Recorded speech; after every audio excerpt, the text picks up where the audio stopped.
The lights on Nexus Prime Space Station shone bright as thousands of aliens walked through its wide hallways. The station was huge, bigger than most cities on Earth. Ships from all over the galaxy came here to trade goods and make deals. Today was supposed to be a peaceful day. Commander Jake Morrison stood in the main meeting room watching different alien species talk to each other. He was a tall man with short brown hair and kind eyes. His job was to help humans get along with other aliens.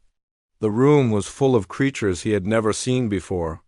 Some looked like giant lizards, others had blue skin and extra arms. A few even floated in the air without wings. Jake wore his clean military uniform with pride. He had been in space for 10 years, but places like this still amazed him. The walls were made of some kind of metal that changed colors. The air smelled like flowers mixed with machine oil. Strange music played softly in the background. "The trade agreements look good today," said Captain Lisa Carter. She was Jake's second in command, a smart woman with red hair tied back in a neat ponytail. "The Centauri want to buy more Earth coffee, and the Vega system is offering those energy crystals we need." Jake nodded and smiled. "Good work, Lisa. Maybe we can finally get some of those healing devices the medical team has been asking for." Everything was going well until the alarm started screaming. The loud noise hurt everyone's ears. Red warning lights flashed on and off all around the station. Aliens started running in every direction, their faces full of fear. Some species made clicking sounds, others howled. The peaceful meeting room turned into chaos in seconds. "What's happening?" Jake shouted over the noise. A voice came through the speakers. It belonged to Commander Alex Zenth, the station's leader. He was from a planet called Altair and looked like a warrior even in peaceful times. "All beings report to safe areas immediately. Unknown vessel approaching. Repeat, unknown vessel approaching." Jake and Lisa ran to the nearest window. Outside, in the darkness of space, they could see a ship unlike anything they had ever seen before. It was black as night and shaped like a giant claw. Strange symbols glowed red along its sides. The ship was bigger than most buildings and moved through space without making any sound. "I've never seen a design like that," Lisa said, her voice worried. The alien ship moved closer to the station. It didn't ask for permission to dock. It didn't send any messages. It just attached itself to the main port like a parasite grabbing onto its host. The metal groaned and bent under the ship's weight. Jake grabbed his radio. "All Earth personnel, stay calm and follow emergency procedures. Do not approach the main docking area." But it was too late to stop what came next. The ship's door opened with a hiss of strange gas. Smoke poured out, thick and green. Then something stepped through the smoke that made every living thing on the station freeze in terror.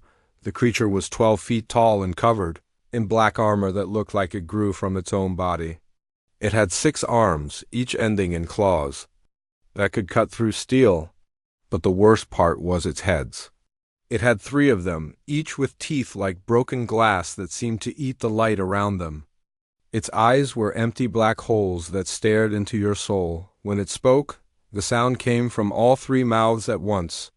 The voice was like grinding stone mixed with the roar of thunder. It hurt to listen to. "I am Vexthel the Destroyer," the creature said. Each word made the station's metal walls shake. "I am the last of the apex predators. I have traveled through the empty darkness for 1,000 years, looking for beings worthy of my attention." Jake felt his hands shake as he watched through the security cameras. He had seen many dangerous aliens before, but nothing like this. The creature radiated power and death. Just looking at it made his chest feel tight with fear. "Your civilizations have grown weak," Vexthel continued. "You sit in your safe stations and play at peace while you forget how to fight? You forget what it means to be strong. This ends now." The creature stepped into the main plaza where hundreds of aliens had been shopping and talking just minutes before. Now they all pressed against the walls, too scared to move. Some of the smaller aliens had fainted from fear. "I challenge your strongest warriors to face me in combat," Vexthel announced. "Those who refuse will watch as I destroy their worlds one by one." I will burn your cities and break your ships until someone proves they deserve my respect. 4. A moment, nobody moved. The only sound was the hum of the station's air systems and the quiet crying of terrified aliens. Then the first challenger stepped forward. General Krikstal was a famous warrior from the Draknar Empire. His people looked like giant lizards and were known throughout the galaxy for their fighting skills. He wore powered armor that cost more than most spaceships. His weapons could cut through anything.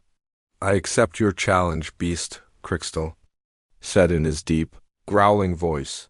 The fight lasted 15 seconds. Vexthal moved faster than anything that Big should be able to move. One moment, the general was raising his weapon. The next, he was lying on the floor with his armor cracked and smoking. He wasn't dead, but he couldn't get up. Pathetic, Vexthal said, stepping over the defeated warrior. Jake watched in horror as more challengers came forward. The best fighters from across the galaxy tried their luck. Captain Rex Norton, a human space marine in a powerful robot suit. Commander Zalaves, a warrior woman from the ice planet Theta who had never lost a fight. Even a squad of the legendary Void Hunters, fighters so dangerous that most people wouldn't say their names out loud. All of them fell in seconds. None of them could even make Vexthal take a step backward. With each victory, the creature seemed to grow more disappointed rather than happy. It would stand over its beaten opponent and shake its 3 heads as if it had hoped for something better.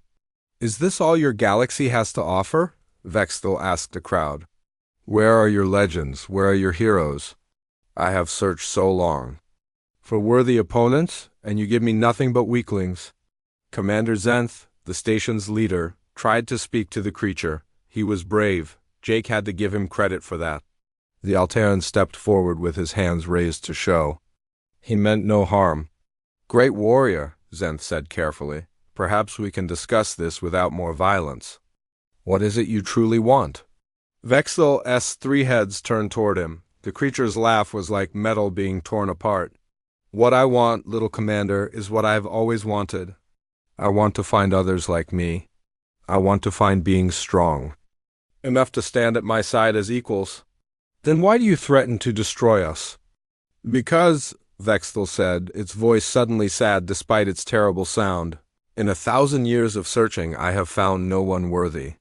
Perhaps fear will bring out the strength that comfort has hidden. Jake realized with growing dread that this creature wasn't just a destroyer. It was looking for something specific, something it couldn't find. And until it found what it was looking for, none of them were safe. I will remain here, Vexthal announced to the terrified crowd. I will wait for your champions to come to me. One by one, they will face the test. And one by one, they will fail until someone finally proves worthy of my time. The creature moved to the center of the plaza and sat down, but even sitting it towered over everyone else. Its 6 arms crossed over its chest, and its 3 heads watched everything that moved.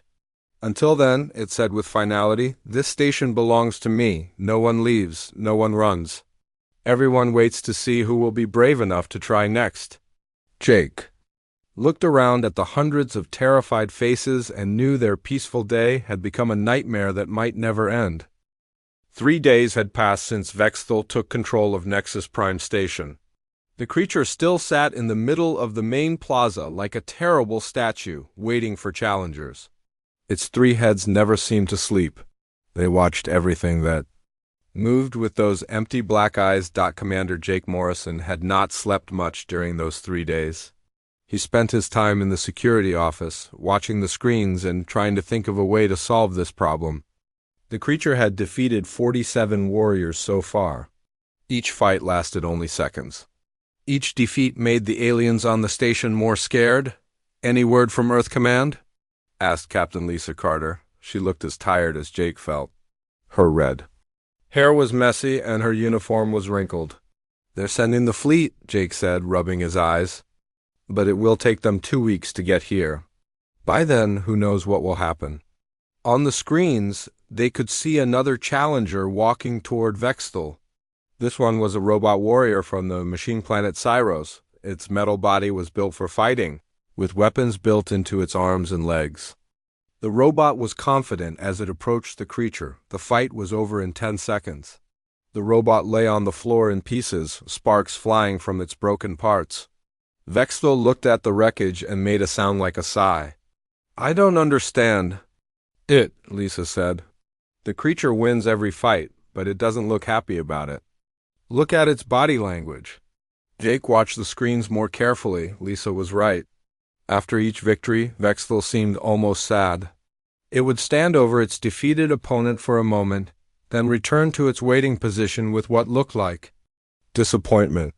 "Maybe it really is looking for something specific," Jake said. "Something it can't find here." Their conversation was interrupted by an incoming message. Jake pressed a button, and the face of Captain Roy Davis appeared on the screen. Roy was the captain of a civilian transport ship called Harmony's Dream. "Nexus Prime, this is Captain Davis requesting emergency docking permission," Roy said. His face looked worried and tired. "We have 43 civilian refugees aboard. Our life support systems are failing, and we need supplies badly." Jake shook his head. "Negative, Captain Davis. The station is under lockdown. It's too dangerous for civilians." "Please, Commander Morrison," Roy said. "We have families with children aboard. We evacuated them from Colony 7 when the solar flares hit. They've been in space for 6 days already. We can't make it to another station." Jake felt torn. He wanted to help the refugees, but bringing civilians to the station while Vexthel was here seemed like a terrible idea. He looked at Lisa, who was also watching the screen. "We have women and children who need help," Roy continued. "Our medical supplies are gone and our food replicators are broken. At least let us dock at one of the outer ports away from the main area." Lisa put her hand on Jake's shoulder. "We can't let children die in space," she said quietly. "Maybe we can dock them at Port 12. It's far from the main plaza." Jake thought for a moment. Port 12 was on the other side of the station from where Vexthel waited. The refugees could stay in that section without going near the danger. "Oh, right, Captain Davis," Jake said finally. "You have permission to dock at Port 12. But your people must stay in that section. Do not let anyone wander around the station. It's for their own safety." "Thank you, Commander. We'll be there in 1 hour." Jake turned off the communication and looked at Lisa. "I hope we're doing the right thing." An hour later, Harmony's Dream docked at the quiet Port 12. The ship was old and had seen better days. Smoke came from its engines and the hull had many repair patches. But it had brought its passengers safely through space. Captain Roy Davis was the first to come aboard the station. He was a middle-aged man with gray hair and kind eyes. Behind him came the refugees, tired families carrying whatever belongings they could save from their destroyed colony. Among the refugees was an old woman named Helen Collins. She had gray hair tied back in a neat bun and wore a simple blue dress. She moved slowly, using a walking stick to help her. Next to her walked a small boy who was clearly her grandson. The boy was 8 years old and had messy brown hair that needed cutting. His name was Bobby Collins, and he wore clothes that were too big for him. In his arms he carried an old stuffed dog with one ear missing. The toy was brown and white and looked like it had been loved for many years. Bobby had lost his parents when Colony 7 was evacuated. The solar flares had come without warning, and his mother and father had stayed behind to help other people escape. They told Bobby to go with his grandmother and promised they would meet later. That was 6 days ago, and Bobby knew deep down that he would never see his parents again. "Stay close to me, Bobby," Helen said as they walked through the docking area. "This is a big place and we don't want you getting lost." Bobby nodded but didn't say anything. He had not talked much since leaving the colony. He just held his stuffed dog tighter and looked around at all the strange alien technology. The refugees were taken to a waiting area where station workers gave them food and blankets. Helen sat down on a chair and sighed with relief. Bobby sat next to her, still clutching his toy dog.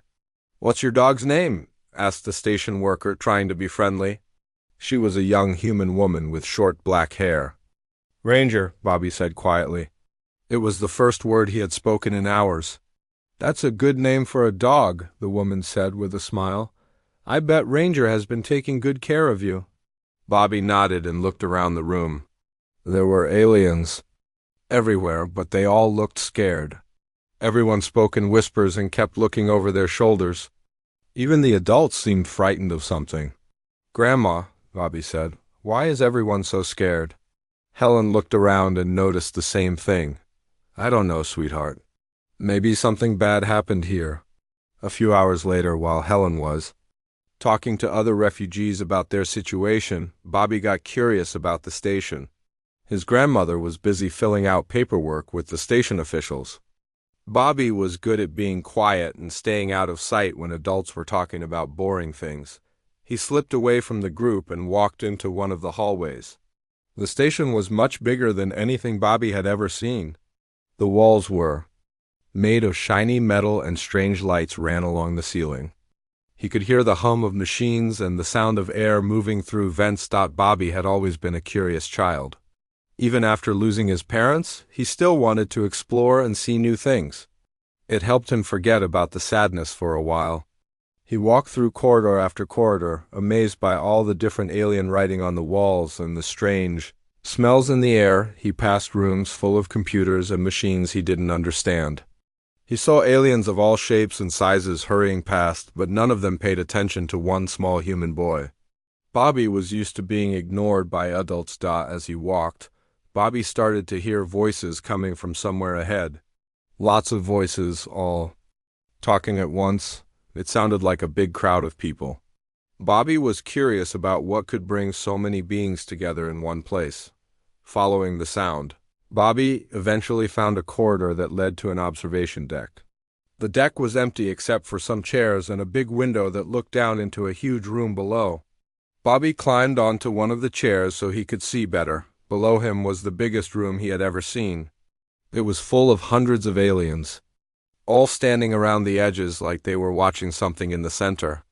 Bobby pressed his face against the window to get a better look. In the middle of all those scared aliens sat the most amazing creature Bobby had ever seen. It was huge and black and had 3 heads that moved independently of each other. Its body was covered in what looked like natural armor, and it had 6 arms that ended in sharp claws. Most people would have been terrified to see such a creature.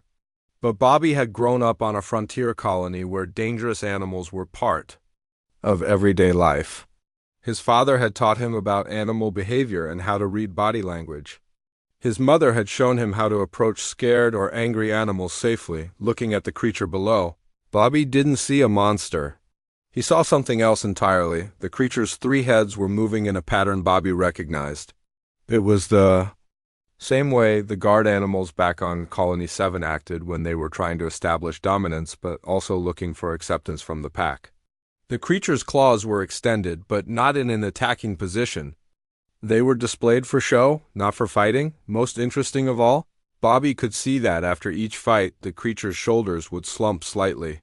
Its heads would droop for just a moment before returning to their alert positions. Bobby had seen the same behavior in lonely animals that wanted friends, but didn't know how to ask for them. "You're not mean," Bobby whispered to himself, watching the creature through the glass. "You're just lonely." At that moment, Bobby made a decision that would change everything. But first, he wanted to watch a little longer and make sure he understood what he was seeing. Below in the plaza, another challenger approached the creature. This one was wearing a bright blue uniform and carried a weapon that glowed with energy. Bobby watched as the fight began and ended in seconds, just like all the others, but Bobby was the only one who noticed what happened next after the defeated challenger was helped away by medics. The creature did something very interesting. When no one was looking, Bobby sat on the chair watching the giant creature through the observation window for nearly an hour. During that time, he saw 3 more fights. Each one ended the same way. The challenger would attack with confidence, and seconds later they would be lying on the ground, defeated but not seriously hurt. What fascinated Bobby was not the fighting, but what happened between the fights. When no one was challenging it, the creature would sometimes stand up and walk to different parts of the plaza. It would look at the aliens pressed against the walls, and Bobby could see something in its movements that reminded him of the lonely dogs back on Colony 7. The creature never hurt anyone who wasn't fighting it.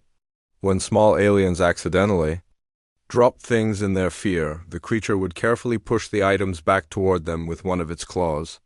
When an elderly alien stumbled and fell, Bobby watched as the creature gently helped him stand up, using just the tip of one finger so it wouldn't frighten the old. Being more than necessary, these small acts of kindness were quick and subtle. The scared crowds didn't notice them because they were too busy being afraid. But Bobby saw every one of them, and they confirmed what he was beginning to understand. "You're trying to be nice," Bobby whispered to the glass. "But everyone's too scared to see it." The creature's 3 heads moved constantly, watching everything around it. Sometimes all 3 heads would look in the same direction, but other times they would each focus on different areas. Bobby realized the creature was not just looking for threats. It was looking for someone who might understand it. Down in the security office, Commander Jake Morrison was getting more worried by the hour. The creature had now defeated 51 challengers from across the galaxy. Word was spreading through space, and more ships were arriving every few hours, carrying warriors who thought they might be the one to succeed where others had failed. "Sir," said Lieutenant Steve Parker, a young officer with blonde hair and nervous energy, "we have 3 more ships requesting permission to dock. They're carrying fighters from the Warrior Guild of Proxima." Jake shook his head. "Let them dock. But warn them what they're facing. Maybe they'll listen to reason." Captain Lisa Carter looked up from her computer screen. "I've been studying the recordings of all the fights," she said. "There's something strange about the way this creature fights." "What do you mean?" Jake asked. "It's holding back," Lisa said. "Look at this footage. The creature is fast enough and strong enough to kill its opponents instantly, but it doesn't. It defeats them quickly but carefully, almost like it's trying not to cause permanent damage." Jake watched the screen as Lisa played back several fights. She was right. The creature could have easily killed every challenger, but instead it seemed to be using just enough force to win without causing serious injury. "That doesn't make sense," Steve said. "If it wanted to kill us all, why hold back?" "Maybe killing isn't what it wants," Lisa said thoughtfully. Meanwhile, Bobby continued watching from his hidden spot on the observation deck. He was starting to understand the pattern of the creature's behavior. After each fight, it would return to the center of the plaza and sit down. But Bobby noticed that it never sat in exactly the same place twice. Each time, it would position itself a little differently, almost like it was hoping someone would approach it from a new angle. The creature was also making sounds that most people probably couldn't hear over the noise of the crowd. Bobby had good hearing, and he could make out soft rumbling noises that came from deep in the creature's chest. They weren't threatening sounds. They reminded Bobby of the noises that lonely animals made when they wanted attention. "You want someone to come to you," Bobby said quietly, "but not to fight. You want someone to be your friend." Bobby's thoughts were interrupted by the sound of footsteps behind him. He turned around to see a security guard walking down the corridor, checking all the rooms. Bobby quickly ducked down behind the chair, hoping he wouldn't be seen. "Bobby Collins, report to security immediately," came an announcement over the station speakers. "Bobby Collins, please return to the refugee processing area." Bobby realized that his grandmother had noticed he was missing. He would have to go back soon, or she would be very worried. But first, he wanted to see one more thing. Down in the plaza, a new challenger was approaching the creature. This one was different from the others.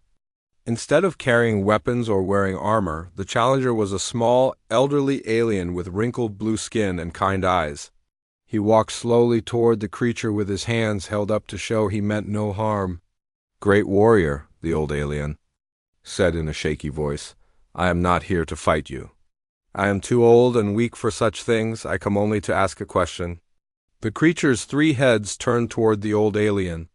For the first time since Bobby had been watching, the creature looked genuinely interested in what someone had to say. "What is your question, old one?" the creature asked. Its voice was still deep and powerful, but Bobby noticed it was gentler than when it spoke to the warriors. "Why do you seek combat with our strongest fighters?" the old alien asked. "What is it you truly hope to find?" The creature was quiet for a long moment.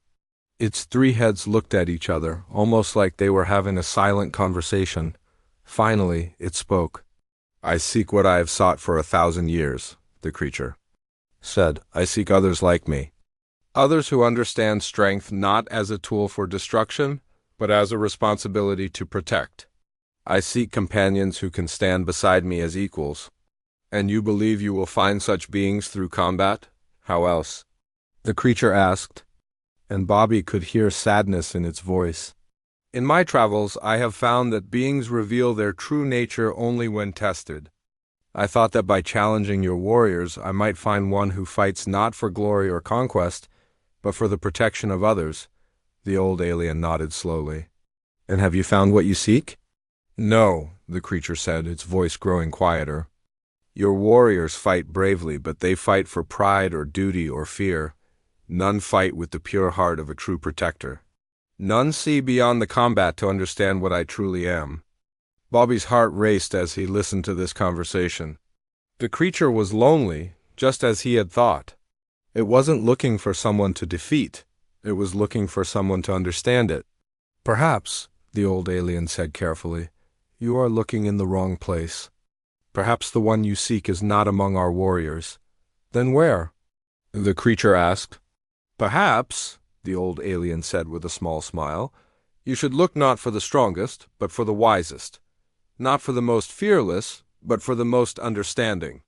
The creature considered this for a moment. "You speak in riddles, old one." "Do I?" the alien asked. "Or do I speak truth that you have not yet recognized?"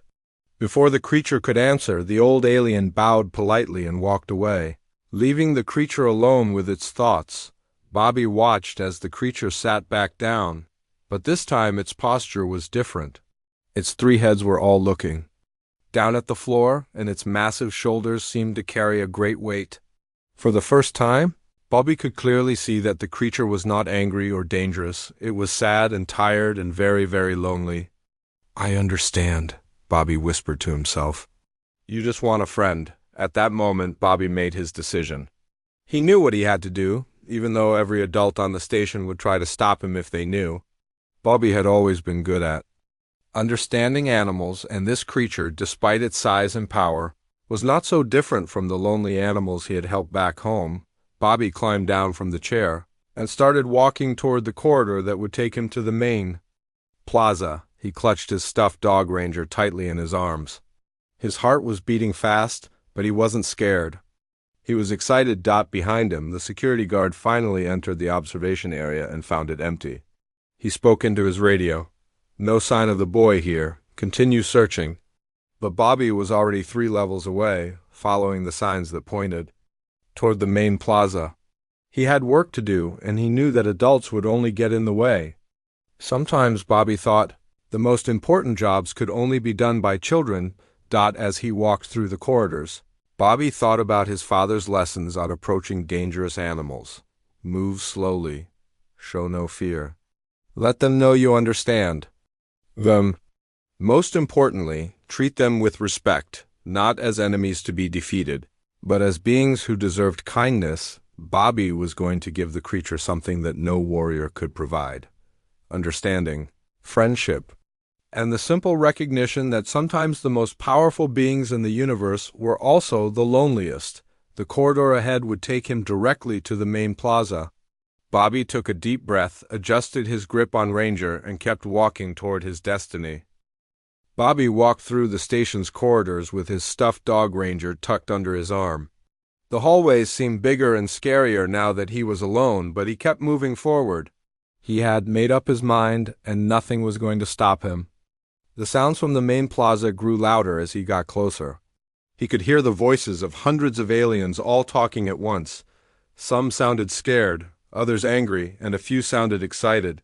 Bobby had never been around so many different beings before, but he wasn't nervous about that. He was only thinking about the lonely creature waiting in the center of it all. As Bobby turned the last corner, he found himself at the entrance to the main plaza. The room was enormous, bigger than any building he had ever seen. The ceiling was so high that it disappeared into shadows above. Bright lights shone down on the crowd below, making everything look sharp and clear. Hundreds of aliens stood around the edges of the plaza, all facing toward the center. Bobby could see creatures he had never imagined before. Some were tall and thin with extra arms. Others were short and round with shiny metal skin. A few floated in the air without touching the ground.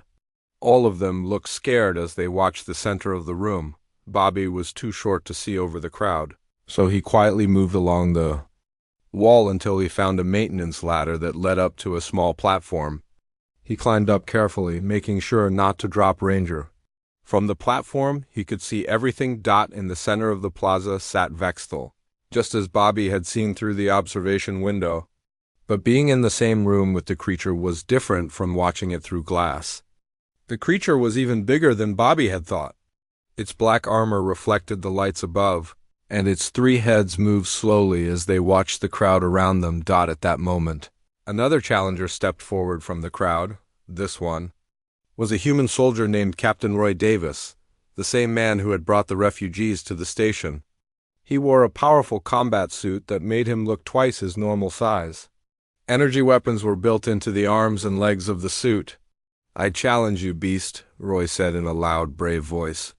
"I won't let you threaten innocent people any longer." Bobby wanted to shout and tell the captain to stop, but his voice caught in his throat. He watched in horror as Roy activated his weapons and charged toward Vexthel. The fight was over before it really began. Vexthel moved with impossible speed for something so large. One moment Roy was running forward with his weapons firing. The next moment he was lying on the ground with his combat suit sparking and smoking. The creature had barely moved from its sitting position, but Bobby saw something that made his heart race. As Roy hit the ground, one of Vexthel's heads looked directly at the spot where the human had fallen. For just a second, Bobby saw what looked like concern in those dark eyes. The creature started to reach toward Roy with one clawed hand, but then stopped and pulled back. It cared. The creature actually cared about the people it was fighting. "Another failure," Vexthel said as medics rushed to help Roy. The creature's voice sounded tired and sad. "Is there no one who understands?" Down in the security office, alarms were blaring. Commander Jake Morrison stared at the screens showing the search for Bobby Collins. His security teams had checked every section of the refugee area twice. "Sir," said Lieutenant Steve Parker, running into the room with a worried look on his face, "we found the boy's location. Security cameras show him climbing onto a platform in the main plaza." Jake felt his blood turn cold. "He's in the same room as that creature?" "Yes, sir." "And it gets worse. The platform he's on leads directly down to the plaza floor. If he falls, or if he tries to climb down..." Jake was already running toward the door. "Get every security team to the plaza now, but tell them to stay back and keep quiet. We don't want to startle either the boy or the creature." Captain Lisa Carter was right behind him. "Jake, if we go charging in there, we might make things worse. That creature has shown it doesn't like sudden movements." "Then what do you suggest?" Jake asked as they ran through the corridors. "We get as close as we can and hope the boy has enough sense to stay where he is." But Bobby had no intention of staying on the platform. He had climbed down the ladder and was now standing at the edge of the crowd. The aliens near him were so focused on watching Vexthel that they didn't notice one small human boy. Bobby studied the creature carefully. All 3 of its heads were now looking down at the floor, and its massive shoulders were slumped forward. It looked exactly like Buster, the old guard dog back on Colony 7. Used to look when he was sad and wanted someone to pet him. Bobby took a deep breath and stepped away from the wall. The nearest aliens noticed him and made quiet gasping sounds, but Bobby ignored them. He walked slowly toward the center of the plaza, holding Ranger close to his chest with each step. More aliens noticed the small boy walking toward the terrible creature. Whispers spread through the crowd like ripples on a pond. Some aliens tried to reach out and stop him, but Bobby was good at dodging around grown-ups when he needed to. "Look," someone whispered, "a human child. What is he doing? Someone stop him." "It's too dangerous." But Bobby kept walking. His father had taught him that scared animals could sense fear, so he worked hard to stay calm. His mother had shown him that gentle voices and slow movements could calm even the angriest creatures. Bobby remembered all of these lessons as he got closer to Vexthel. The creature's 3 heads lifted as it became aware of the change in the crowd's behavior. Its 6 black eyes looked around until they found the source of the disturbance. When Vexel saw Bobby walking toward it, all 3 heads tilted to one side in what looked like confusion. Bobby was now only 20 feet away from the creature. This close, he could see details that the security cameras had missed. The creature's armor wasn't just black, it had deep blue and purple colors that shifted in the light. Its claws weren't just weapons, they were carved with intricate patterns that looked almost like art.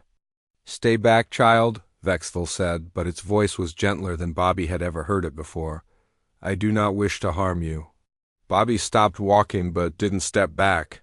"I know," he said in his clear, young voice. "You don't want to hurt anybody.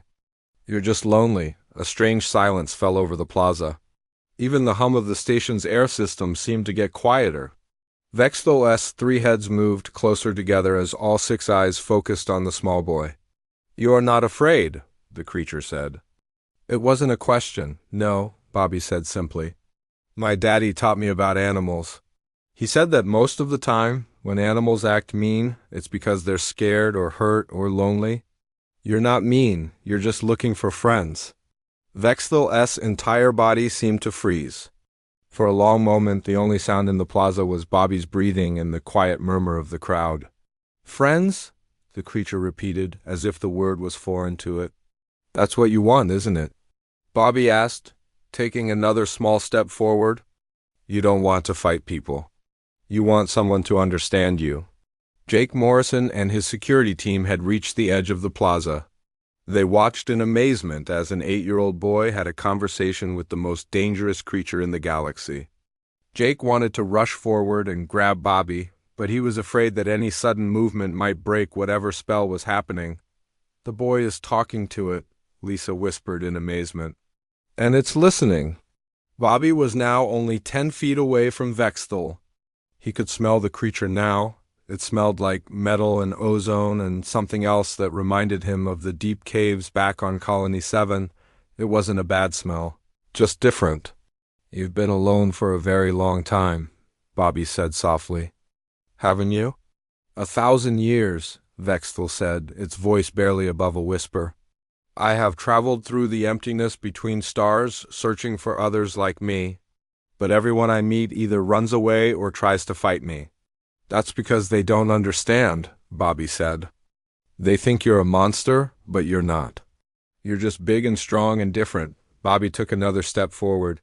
He was now close enough to touch the creature if he reached out his hand. The crowd held its breath. "I had a dog named Buster back home," Bobby said. "He was big and scary looking, and most people were afraid of him, but he was really gentle and kind. He just wanted someone to play with him and tell him he was a good dog." Vexel's 3 heads came down closer to Bobby's level.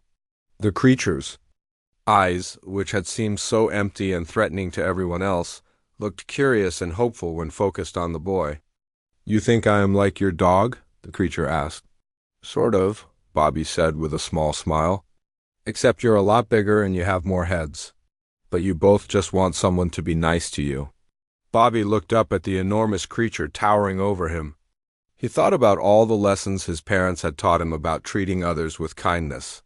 He thought about how good it felt when someone understood you and wasn't afraid of you. Then Bobby did something that would be talked about across the galaxy for years to come. He looked directly into Vexel's 6 eyes, used the same firm but gentle voice his father had taught him for training animals, and spoke one simple word that changed everything. "Sit." The word "sit" hung in the air like magic. For a moment that seemed to last forever, nothing happened. Vexel's 3 heads stared down at Bobby, and Bobby looked back up at the creature without fear. The entire plaza was silent except for the quiet hum of the station's machines. Then something amazing happened. The massive creature's body began to change. Its threatening posture melted away like ice in warm sunlight. Its 6 arms relaxed and its claws retracted slightly. Slowly, carefully, as if it was afraid of making a mistake, Vexel lowered its enormous body until it was sitting on its haunches. The movement was graceful despite the creature's size. When it was sitting, its 3 heads were much closer to Bobby's eye level, though they still towered above the small boy. The change in position made Vexthel look less like a terrible monster and more like an enormous, unusual pet. Gasps and whispers rippled through the crowd of watching aliens. Some couldn't believe what they were seeing. Others started to back away, thinking that maybe the creature was preparing to attack. But Bobby didn't move. He just smiled up at Vexthel, with the same gentle expression he had always used with nervous animals. "Good," Bobby said softly, the way he used to praise Buster when the old dog followed commands. "That's very good." Commander Jake Morrison felt his heart hammering in his chest as he watched from the edge of the plaza. He wanted to run forward and grab Bobby, but something told him that any sudden movement would ruin whatever was happening between the boy and the creature. "I don't believe it," Captain Lisa Carter whispered beside him. "The creature actually obeyed him." "How is that possible?" asked Lieutenant Steve Parker. "It defeated 50 of our best warriors, but it listens to an 8-year-old boy?" Bobby took a small step closer to Vexthel. Now he was close enough to reach out and touch the creature's armored skin. The black surface looked hard and dangerous, but Bobby had a feeling it might not be as cold as it appeared. "You can understand me, can't you?" Bobby asked, looking into the creature's 6 dark eyes. "Not just my words, but what I really mean." "Yes," Vexthel said, and its voice was softer than anyone had ever heard it before. "You speak to me not as an enemy to be defeated, but as a being to be understood. In 1,000 years of searching, you are the first to do so." Bobby reached into his pocket and pulled out a small piece of bread he had saved from the refugee meal earlier. It wasn't much, but his father had taught him that offering food was one of the best ways to show friendship to a new animal. "Are you hungry?" Bobby asked, holding out the bread. Vexthel's 3 heads tilted as it looked at the tiny offering. One head came down closer to examine the bread. The creature could have swallowed the piece of food without even noticing it, but instead it very gently took the bread with just the tip of one claw and brought it to its mouth. "Thank you," Vexthel said after eating the bread. "It has been many years since anyone offered me kindness." Bobby smiled and patted the side of Vexthel's nearest head. The creature's armor was warm to the touch, not cold like metal, and it had a texture almost like smooth stone. Vexthel made a deep rumbling sound that vibrated through its whole body.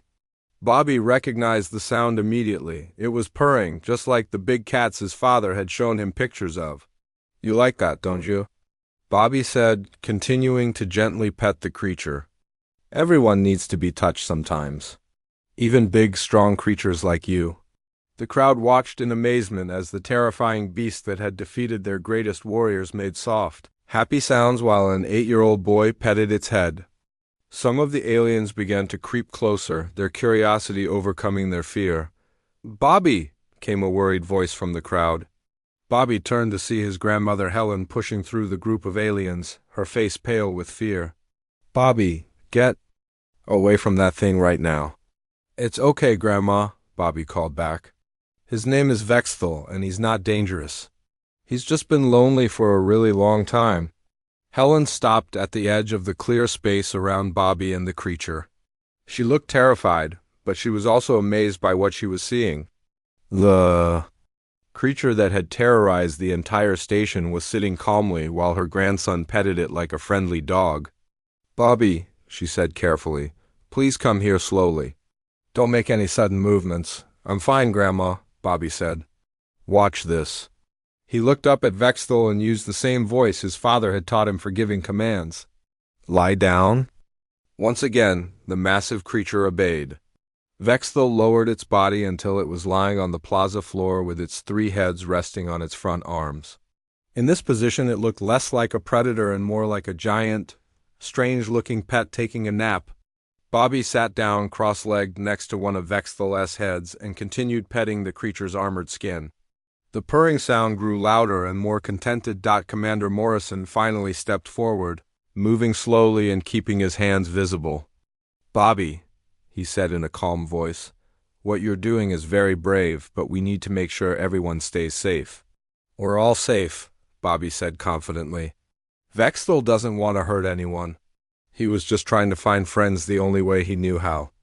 On his planet, strong creatures show friendship by testing each other in fights, but that's not how we do it here." Jake looked at the creature lying peacefully on the floor. It was hard to believe this was the same being that had seemed so threatening just minutes before. "How do you know all this?" I asked him, Bobby said simply. "Sometimes grown-ups forget that talking is the best way to solve problems." Over the next hour, more people began to approach carefully. Vexthel remained calm and gentle as long as Bobby was nearby. The boy seemed to have a magical effect on the creature, keeping it relaxed and happy. Dr. Sarah Williams, the station's head scientist, came forward with her scanner to examine Vexthel. The creature allowed the examination without complaint, even seeming curious about the doctor's equipment. "Fascinating," Dr. Williams said as she studied her readings. "The creature's biosigns show it's in a completely relaxed state. Its stress hormones have dropped to almost nothing, and its brain patterns suggest it's experiencing something similar to contentment." "He's happy," Bobby explained. "He's been sad for so long that he forgot what happy felt like." As word spread throughout the station, more aliens came to see the amazing sight of a human child and the tamed beast. Some brought offerings of food, which Vexthel accepted graciously. Others brought their own children, curious to see if young beings might understand the creature better than adults. Captain Roy Davis, the man who had challenged Vexthel earlier, approached with his arm in a medical sling. "I owe you an apology," he said to the creature. "I thought you were evil, but I was wrong." "You acted with courage to protect others," Vexthel replied. "There is no shame in that. I am sorry I hurt you. You held back," Roy realized. "You could have killed me easily, but you didn't." "I have never wanted to kill," Vexthel said sadly. "I only wanted to find others who understood strength as a tool for protection, not destruction. But my methods were flawed." Bobby looked up at the creature with understanding in his young eyes. "You don't have to be alone anymore," he said. "There are lots of good people here who would be your friends if you gave them a chance." Commander Morrison stepped forward. "If you're willing to work with us instead of against us, we could use someone with your abilities. The galaxy can be a dangerous place, and protectors are always needed." Vexthel's three heads looked at each other, then back at Bobby. "Would you stay with me, young friend? Would you help me learn to communicate with others as you have taught me?" Bobby grinned and hugged the creature's massive head. "Of course! But you have to promise to be gentle with everyone, okay? And no more challenging people to fights unless they really want to." "I promise," Vexthel said solemnly. In the days that followed, Vexthel became the station's unofficial guardian. The creature's incredible abilities made Nexus Prime one of the safest places in the galaxy.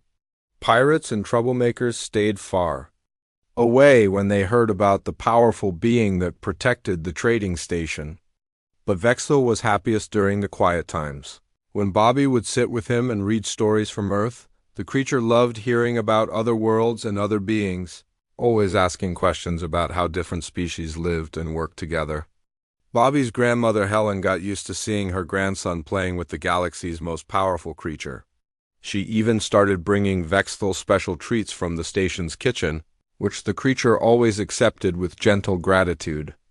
Commander Morrison wrote in his final report to Earth Command, "The Nexus Prime crisis was resolved through unprecedented diplomatic contact achieved by civilian Bobby Collins, age 8. Recommend immediate study of childhood development programs for future diplomatic missions." When reporters asked Bobby how he knew what to do, the boy just shrugged and said, "Daddy always told me that everyone needs friends, even if they look different or scary. I guess that's true even for space monsters." But Vexthel wasn't a monster anymore. The creature had found what it had been searching for across 1,000 years of loneliness, someone who saw past its frightening appearance to the gentle soul beneath. And Bobby had learned that sometimes the biggest, scariest problems could be solved with the smallest, simplest acts of kindness.